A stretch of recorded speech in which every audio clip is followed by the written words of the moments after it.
All right, Kevin, back with you for another episode of the $1 Million Relationships Podcast. And today I am here with Marianne Hickman. Marianne, welcome. So awesome to have you today.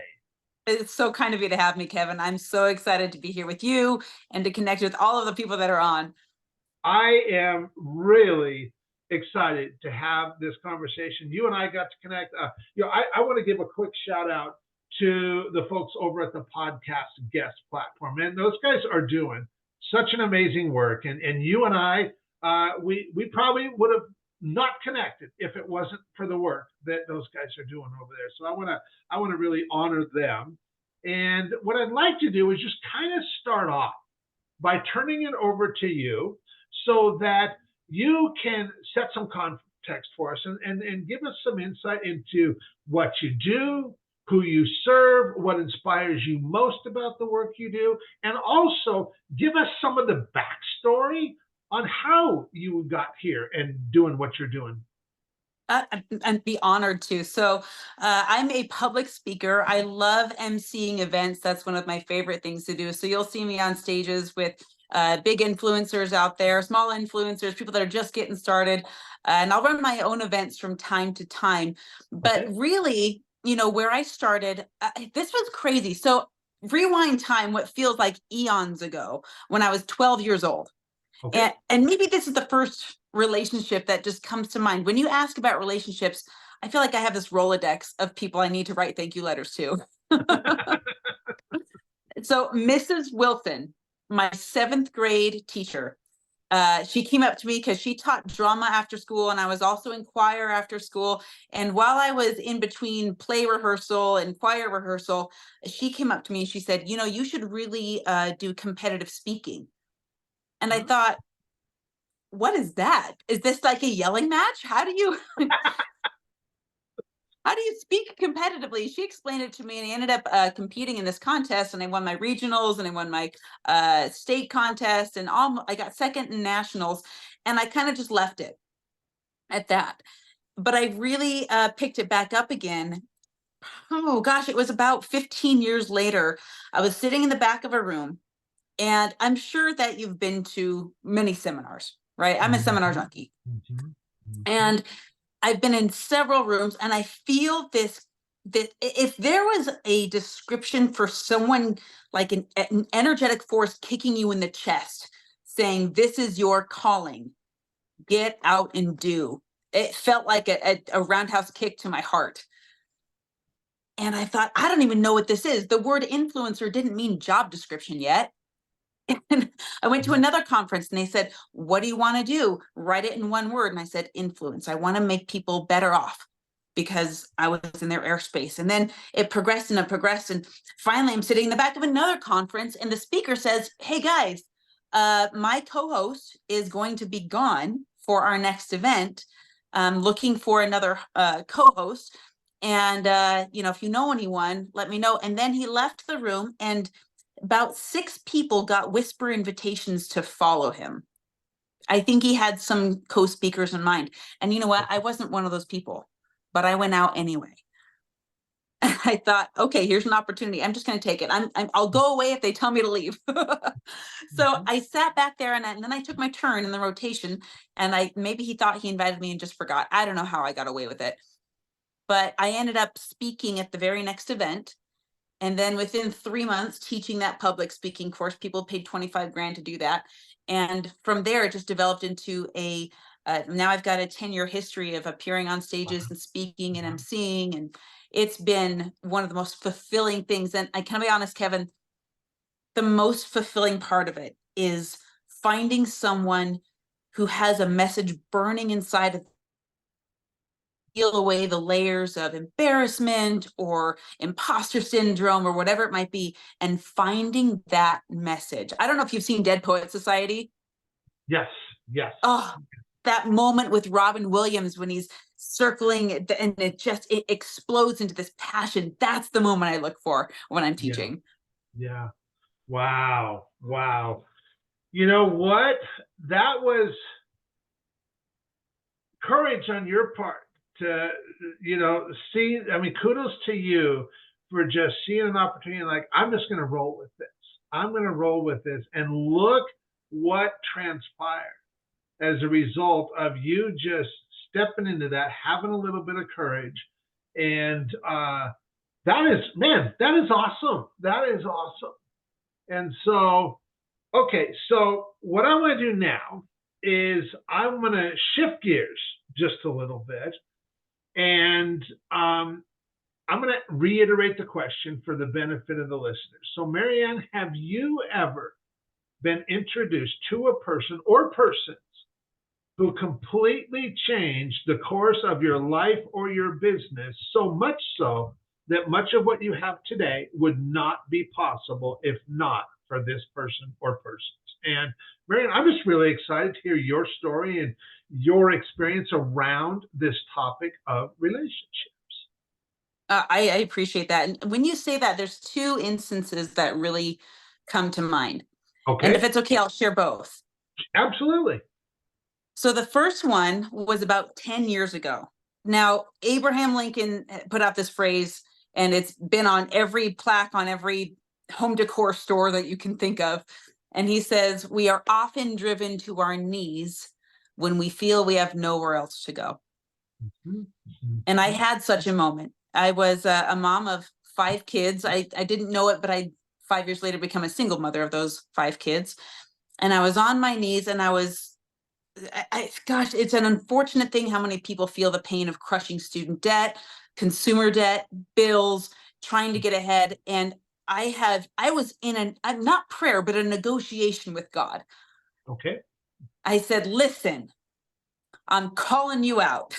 If you are everything that you say that you are, I need you to do one of 2 things for me. Either one, I need you to put a box of 100 grand on my front porch so I can pay everything off and get back to zero so I can start rebuilding again.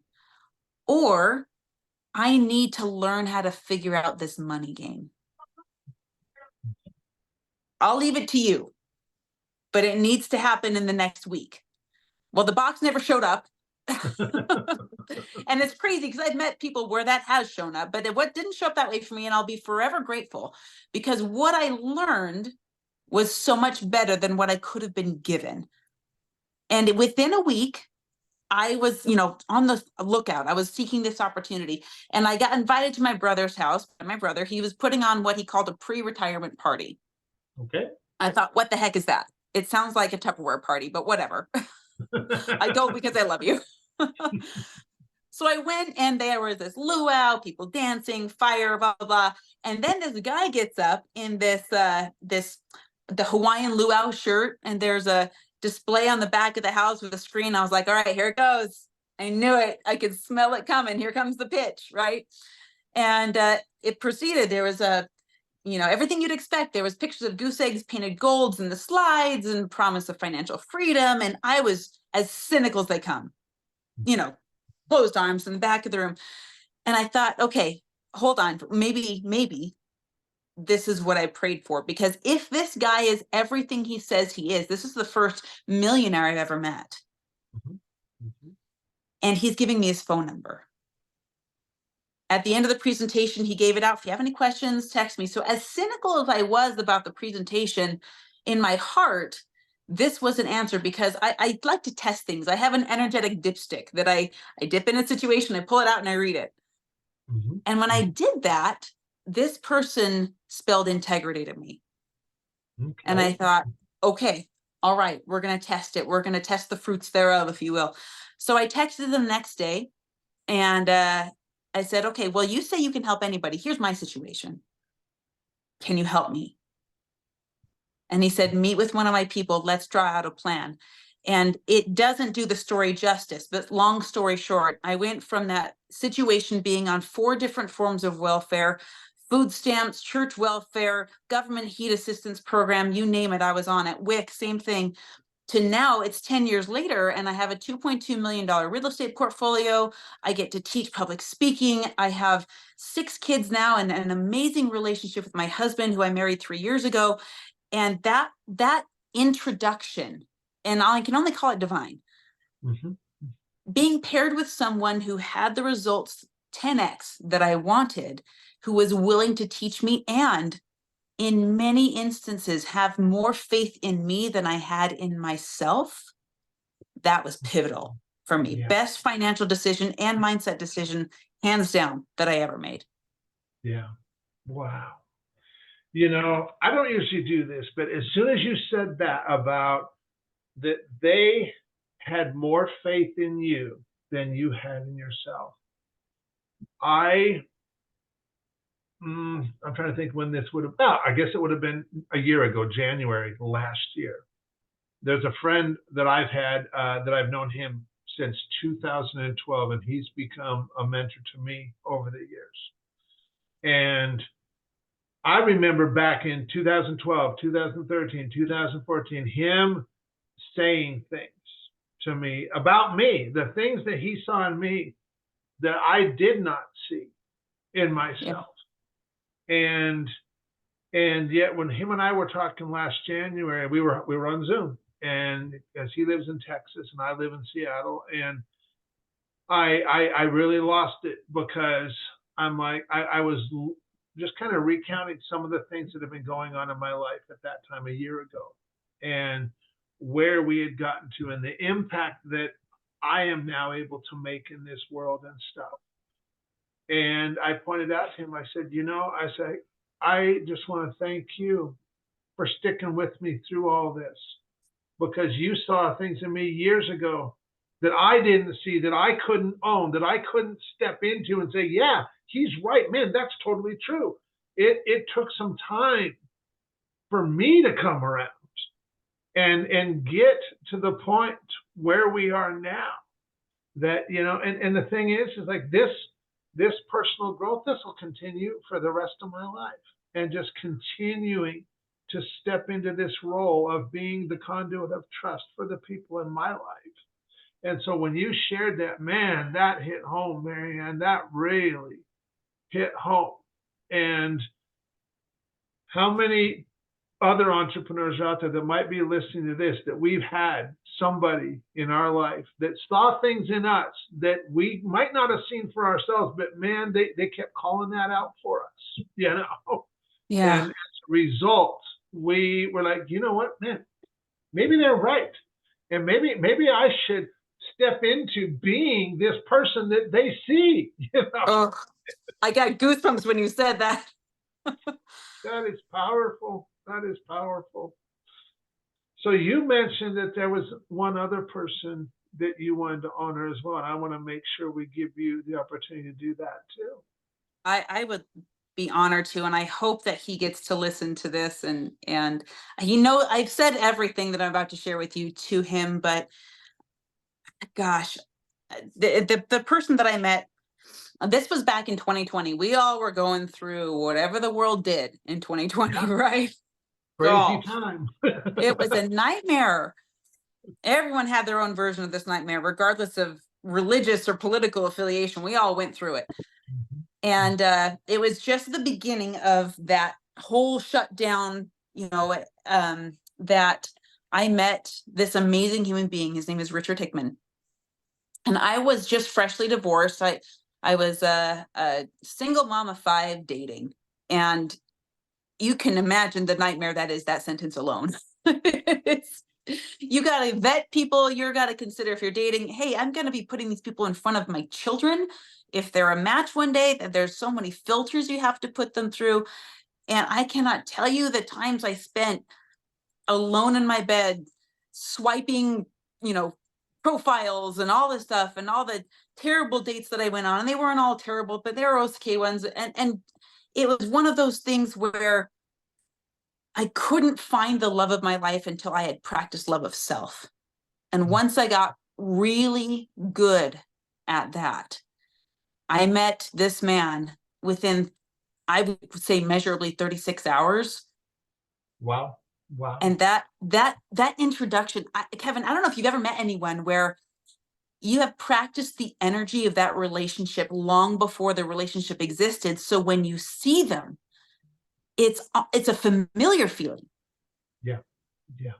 Even though you're meeting them for the first time, you're like, oh my, we vibe on the same level. There's a pull. There's a magnetic pull there. And when I met my husband or the man who had become my husband, gosh, that pull was strong. I checked in again. My energetic dipstick was like, ding, ding, ding, ding, fireworks are going off. And the poor guy, I'm sure I came on way too strong because I knew what I wanted. I knew it was it. But he confessed later that he knew, he just didn't want to blow it by going too fast. But ironically, we met at the home of my first mentor, who I met 10 years ago, due to a friend who introduced us. Okay. And this mutual friend of ours knew my husband. They worked together in the digital forensics industry. And he said, well, maybe these guys, maybe they're a good match for each other.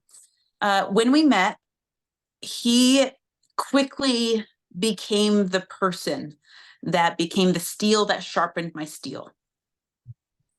And that sometimes is so challenging.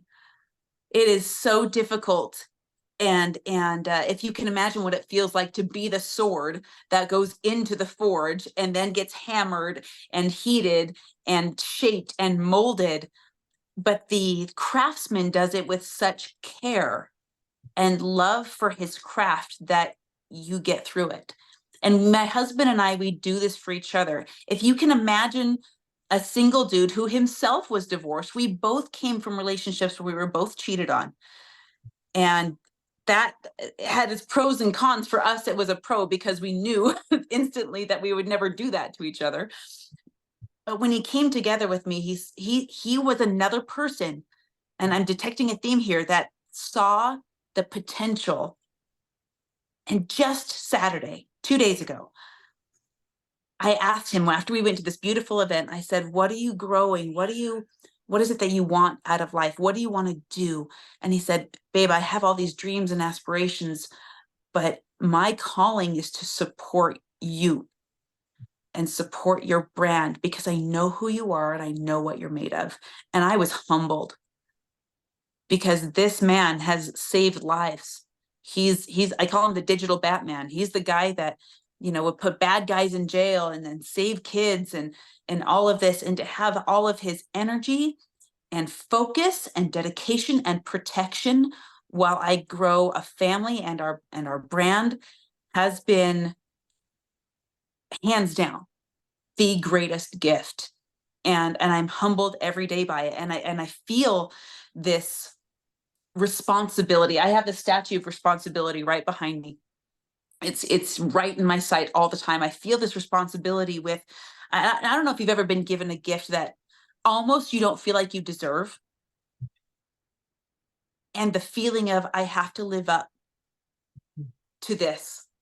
Yeah. It weighs on my shoulders every day, but it also feels empowering. Yeah. Yeah. This man took on 5 kids that were not his own. They called him dad. And then he said, I want to bring a baby into the world with you. So now we have 6. And he works and slaves all day to provide, to support. And then he was up till 11 o'clock last night working on our businesses. And I could not have, even if I had all the divine ingredients, I could not have designed a human being that is better matched for me. And he has been everything. Wow. It's interesting, man. I did not know this. There's a lot of similarities between us. I was married before, and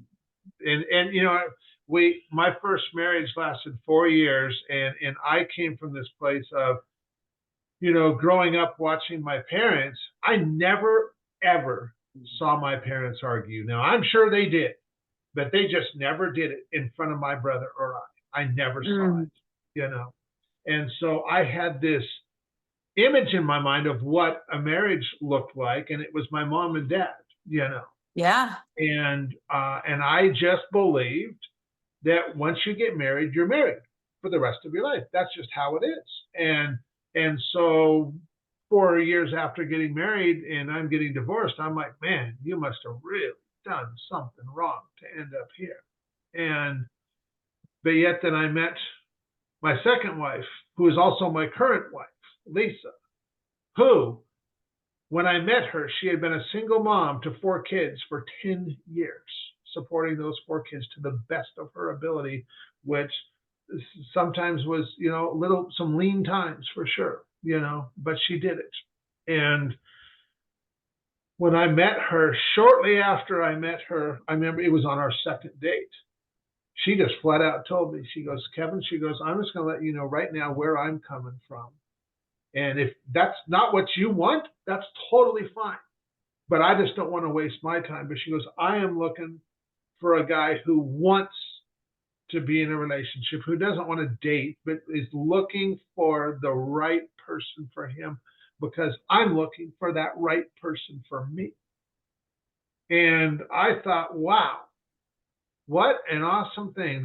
Here's a woman who knows what she wants. And like what you said about, those four older kids, they all call me dad at this point. And we met in 2003. We got married in 2005. So in August of last year, we celebrate our 18th wedding anniversary. Oh, wow. And we have kids of our own. In fact, it was in about 2007 when we started talking about having kids. And Lisa was like, you should really, she goes, I think you should have kids of your own. And I just want you to experience that. And so we did. Brock was born in April 21st of 2008, and he's getting ready to turn 16 now. And I'm like, man, where did the time go? And Ellie was born in 2010. And then we got Abby, who we adopted when she was 3 years old, and she's now getting ready to turn 13. So she's been with us for almost 10 years. So we've got three younger ones still under our roof, and we've got four older kids who are all married, got kids of their own. I got 6 grandkids, and I would not trade my life for anything. It has been the most rewarding thing, and they are what inspire me to do what I do, because I want to be the husband, the father that not just provides for them, but is present for them too, and that I made that discovery in 2009, because there was a lot of stuff. Brock was a year and a half at that time. Lisa was pregnant with Eliana, who was going to be born in March of the following year, and there was definitely this push and pull going on, where I'm at work feeling like, man, I want to spend more time with my son and my family. And when I'm with my family, I'm like thinking in the back of my head about, man, you got all this stuff to take care of at work. And no matter what I was doing, I was just like, there was just all this turmoil in my head, and a friend of mine helped me out with that. And today I get to have this business that just totally funds and fits in with the kind of lifestyle that I want to live, and it's just an absolutely amazing thing. And so I can totally relate to what you're saying, and you have the same exact thing. And I think that a lot of entrepreneurs, some entrepreneurs listening to this, they have that. Yeah. But there's other entrepreneurs listening to this going, yeah, you know what? I don't have that really, or I don't have that in the way I would really like it. And man, I would like more in my life of what Marianne was talking about that she has in her life and stuff.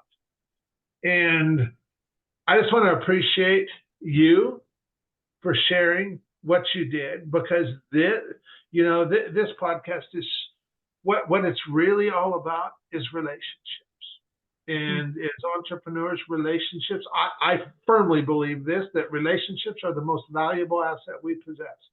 Everything else stems from that. And, for anybody listening to this, Marianne, it's like, man, Kev, I really like Marianne. I like what she stands for. I like, who she is and how she shows up. How can they find out more information about you and the work that you're doing in this world? I would love to connect with anyone that resonates with that, or even needs someone, even a stranger, to believe in them a little bit. Maybe there's somebody that needs someone to say, keep going. Maybe there's someone that needs someone to say, you deserve to have your vision.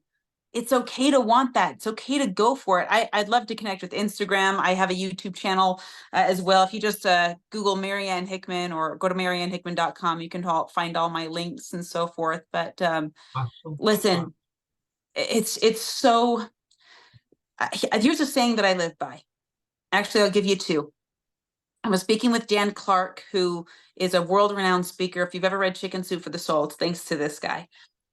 And he said one thing to me 7 years ago that plays on repeat in my head. He said, I like me better when I'm with you. I want to see you again. I like that. Isn't that neat?